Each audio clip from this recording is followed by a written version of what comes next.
사무엘하 11장 말씀인데 더욱 힘써 싸워 성을 함락시키라 라는 제목의 말씀이 되겠습니다. 오늘 우리가 이미 말씀을 살폈던 것처럼 다윗이 우리아의 손에 편지를 요압 대장군한테 보내는데, 요압 대장군이 읽은 그 다윗의 편지의 내용이 무엇입니까?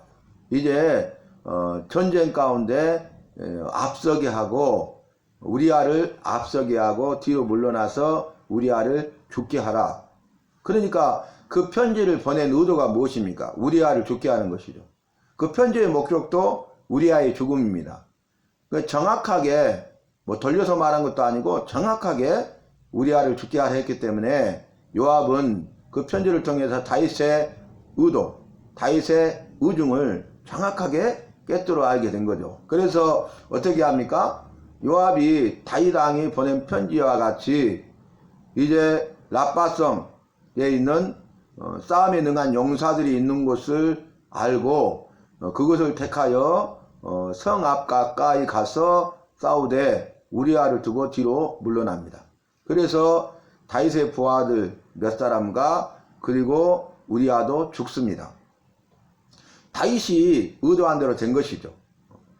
다윗은 간음죄를 범하고 그 죄를 숨기기 위해서 거짓말하는 죄를 범하고, 그래도 그 죄를 은폐할 수 없기 때문에 이제는 우리아를 죽게 함으로써 그 죄를 은폐하되 영원히 은폐하도록 한 것입니다. 이것은 무엇입니까? 은폐했다, 회개하지 않았다는 것이죠. 그럼에도 불구하고 은폐했다, 그래도 회개하지 않았다는 거죠.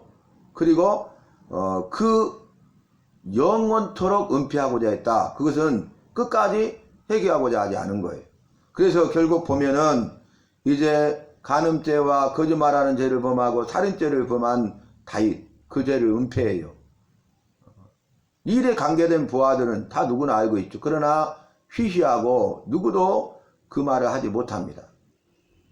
그래서 잠잠한 것 같고 수면 아래 내려간 것 같고 이제 제가 은폐되되 영원토록 은폐될 것처럼 느껴지고 드러나지 않을 것 같은, 그 문제가 해결된 것 같은 그런 생각이 들지만, 결국 이 일에 대하여 여호와께서 오래 참고 인내하시고 기다리시다가 침묵하지 아니하시고 여호와께서 말씀하십니다. 다윗의 죄에 대해서 여호와께서 선지자를 통해서 다윗 왕에게 여호와의 말씀을 전하죠. 그리고 선지자를 통해서 다윗의 죄를 지적하고 다윗의 죄를 책망하고 회개치 않음에 대해서 책망하세요. 그래서 결국 여호와의 말씀, 선지자를 통한 여호와의 말씀, 선지자를 통한 여호와의 책망을 듣고 그 죄는 다시 드러나게 되고 다윗은 그 죄에 대해서 회개하게 됩니다. 회개하지 않으면 안 될 상황이 되었잖아요. 영원히 은폐될 죄는 없어요. 언젠가는 다 드러납니다. 그렇기 때문에 그 죄에 대해서 회개함으로써 근본적으로 그 죄 문제를 해결해야 되는 것입니다. 그 죄 문제를 해결해야 되기 때문에 여호와께서 침묵하지 아니하시고 기다리시다가 이제는 선지자를 통하여 다윗에게 죄에 대해서 지적하고 죄에 대해서 책망하고 회개를 촉구하시는 것을 우리는 그 이후에 보게 되고, 여호와의 그 말씀, 책망, 촉구를 통해서 다윗이 회개하게 됩니다. 다윗이 회개하되 철저히 회개하게 돼요. 여러분, 주어진 상황, 되어지는 일들을 보면은 다윗은 죄에 대해서 회개치 않잖아요. 그럼에도 회개치 않죠. 영원토록 회개치 않을 것처럼 보이잖아요. 은폐하고 그래도 은폐하고 영원히 은폐하고자 했던 사람 아닙니까? 그래서 이제 우리아가 죽어요. 그러니까 요압 대장군이 다윗에게 전령을 보내는데, 이제 전쟁, 그 싸움에서는 패전이잖아요. 여러분, 필승해야 되는데 필패한 거예요. 그래서 이제 전령을 보내서 모든 전쟁의 상황을 알리라. 그런데 왕께서 이 소식을 듣고 노하여 어찌하여 성 가까이 갔느냐? 그래서 전쟁에 패배한 것 아니냐? 어찌하여 이제 나의 부하들이 죽었다는 말이냐? 그렇게 책망할 수 있잖아요. 그러니까 요압 대장군이 그 전령에게 왕이 노하여 그렇게 말씀하실 때 우리아도 죽었나이다 하라. 그렇게 알려져요. 다윗과 요압만 알고 있죠. 우리아도 그 사실을 알지 못하고 죽었어요. 그 요압 대장군에게 보냄을 받은 전령도 그 사실을 알지 못해요. 그런데 요압 대장군이 시키는 대로 가서 모든 전쟁에 대해서 그 결과에 대해서 전하고, 그리고 이제 뭐라고 합니까? 우리아도 죽었나이다 이렇게 말해요. 우리아의 죽음이 무슨 의미가 있다는 건가, 무슨 관계가 있다는 건가. 이 전쟁에 패했고 다윗의 부하들을 몇 명이 죽었고 우리아 장군까지 죽었잖아요. 이게 팩트 사실이잖아요. 상황과 환경이잖아요. 그러니까 그대로 전하고 왕이 노하더라도 그 문제를 해결할 수는 없잖아요. 그러니까 모든 군사들과 요압 대장군을 제외한 모든 군사들과 오늘 보냄을 받은 전령과 이 모든 사람들은 요압 대장군의 그런 싸움을 이해할 수가 없는 거죠. 왜 하필 그 라파성에서 싸움에 능한 용사들이 있는 가장 강력한 곳을 택하여 성 가까이 가서 패배를 자초했단 말인가. 요압 대장군의 잘못된 판단과 잘못된 결단과 선택으로 인해서 군사들이 죽었고, 그리고 우리아 장군까지 죽었다. 이렇게 다들 생각하고 있을 것 아니에요. 전령도 마찬가지죠. 그런데 가서 그렇게 말하거든. 당연하죠. 지금 요압을 제외한 우리아는 죽어버렸고, 또 죽어버린 다윗의 부하들을 뺀 살아있는 전쟁에 있는 모든 장군들과 이스라엘 군사들은 다윗처럼 생각할 수 있죠. 그리고 가서 전령이 전하면 전령의 생각에도 다윗왕도 노하여 이 일에 대해서 책망할 것이 불을 보듯 뻔하죠. 그거 마땅하고 당연한 것 아니겠어요? 그런데 이제 요압 대장군이 시킨 대로 우리아도 죽었나이다 이렇게 말해요. 그러니까 이 다윗이 뭐라고 합니까? 이 일로 인하여 걱정하지 말라 그러는 거예요. 굉장히 유화적으로 나오죠. 이 일에 대해서 크게 노해서 책망할 줄로 알았어요. 이 일에 대해서 크게 노해서 책망하는 것이 마땅하고 당연한 거예요. 이건 책망받을 일이에요. 이건 잘못된 전략이에요. 잘못된 전략으로 인한 전쟁을 했고 그 전쟁에 대한 확실한 패배예요. 이 전략은 필패, 반드시 피할 수밖에 없는 전략이었어요. 누가 봐도 요압 대장군의 큰 실수입니다. 요압 대장군의 큰 실수로 인해서, 잘못된 판단으로 인해서 그 지휘관에 의해서 그 억울한 다윗의 부하들이 죽고 우리아 장군까지 죽었다는 것이 전쟁의 결과, 팩트 사실 아닙니까? 그래서 전령이 요압 대장군의 보냄을 받아가지고 그 전쟁의 결과를 말하니까 뭐라고 합니까? 이 일로 걱정하지 말라. 그 이유가 뭐예요? 그 전쟁의 결과를 소상히 이야기해서가 아니라 우리아도 죽었나이다 이 한마디 때문에. 우리아도 죽었나이다 하니까 다윗이 이 일로 인하여 걱정하지 마라 이렇게 하는 거예요. 그게 뭡니까? 자신의 목적이 이루어졌기 때문에 그래요. 우리아를 죽게 하라 그랬는데 우리아를 죽게 하도록 하기 위해서 결국 다윗의 부하들이 희생당한 거죠. 우리아를 죽게 하기 위해서 그런 무모한 전쟁을 하게 되고 그 결과 우리아도 죽게 되고 전쟁에 패하게 된 거죠. 왜 우리아도 죽었나이다 하라 그렇게 요압이 지시했냐면 다윗이 편지를 보냈잖아요. 우리아를 죽게 하라고 했기 때문에 다윗이 말한 대로 앞서서 가장 치열한 곳에 싸우게 하고 뒤로 물러나서 죽게 하는데 우리아만 죽은 것이 아니라 그로 인하여서 다윗의 몇 명의 부하들이 죽은 것이고 그로 인해서 결국 전쟁에 패하게 된 거죠. 죄는 이렇게 무서운 거예요. 엄청난 결과를 가져오게 되는 거예요. 여러분 죄가 무섭죠? 근데 죄보다 더 무서운 것이 회개하지 않는 것이 더 큰 죄예요. 더 무서운 거예요. 죄가 무서운 거죠. 그러니까 즉각적으로 죄가 무서운 것이라면 즉각적으로 회개해서 돌이켜야 되는 것 아닙니까? 그 죄 문제를 해결해야 되는 것 아닙니까? 그런데 죄가 무서운데 그 무서운 죄를 즉각적으로 해결하지 않으니까 더 무시무시한 죄를, 더 큰 죄를, 더 많은 죄를 범하게 된다는 거예요. 엄청난 결과를 가져오게 된다는 것이에요. 막대한 피해를 당하게 된다는 것이에요. 그래서 이제 전령이 이렇게 말합니다. 그 사람들이 우리보다 우세하여, 아까 그랬잖아요. 맹렬한 싸움 가운데 그 성을 살펴서 나빠성에 용사들이 있는 곳을 아는 그곳에 가서 싸웠잖아요. 그러니까 그 사람들이 아주 강력한 곳이잖아요. 나빠성에서도 가장 강력한 암몬의 용사들 가운데 정말로 전쟁에 능한 자들이 있는 곳 아니겠습니까? 그 사람들이 우리보다 우세하여, 맞는 말입니다. 우리를 향하여 들로 나옴으로 우리가 그들을 쳐서 성문 어기까지 미쳤더니 성 가까이 간 거죠. 요압 대장군은 다윗의 편지대로 한 거예요. 다윗이 15절에 편지를 써서 이르기를 너희가 우리아를 맹렬한 싸움에 앞세워 두고 그랬잖아요.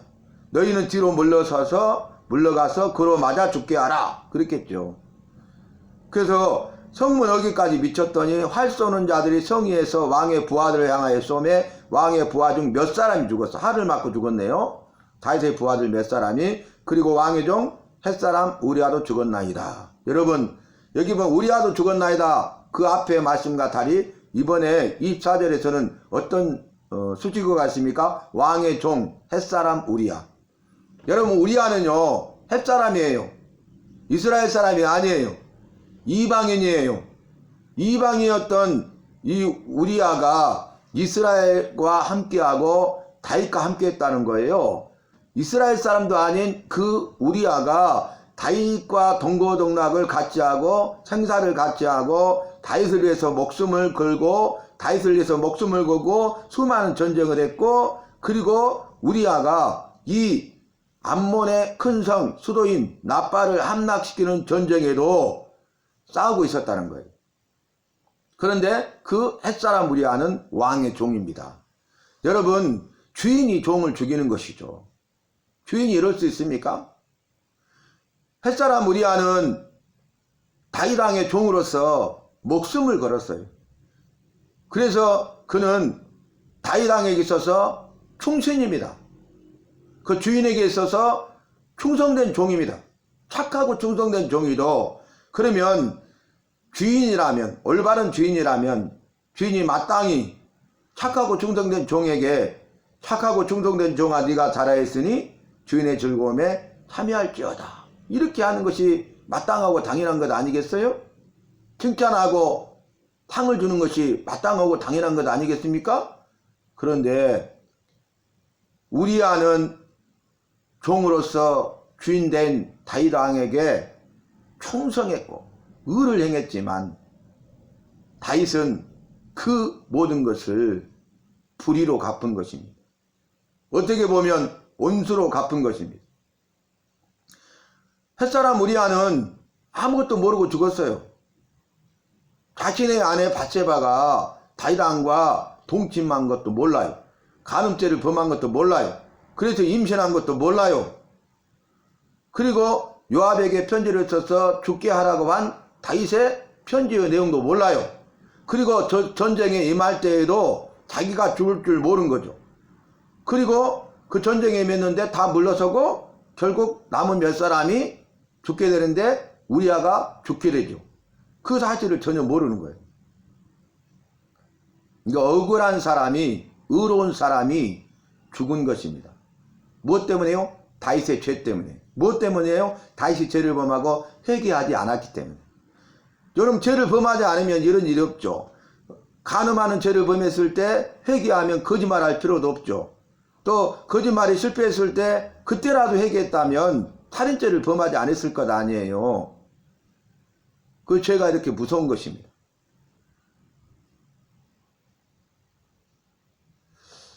왕의 종 햇사람 우리아도 죽었나이다 하니 다윗이 전령에게 너는 요압에게 말하기를 이 일로 걱정하지 말라. 칼은 이 사람이나 저 사람이나 삼키느니라. 정말 악하죠. 이제 됐다는 거예요. 자기의 목적을 이루기 위해서 그런 소수의 피해는 어쩔 수 없는 거라는 거죠.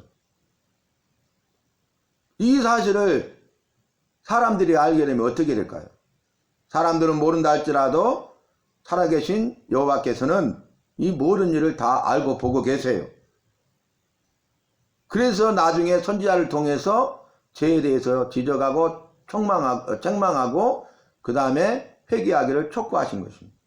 그 문제를, 제 문제를 해결해야 되기 때문에, 제 문제를 해결하지 않으면 안 되기 때문에 여호와께서 그렇게 하신 것입니다. 그러면서 칼은 이 사람이나 저 사람이나 삼키느니라 그 성을 향하여 더욱 힘써 싸워 함락시키라. 정말 뻔뻔하죠.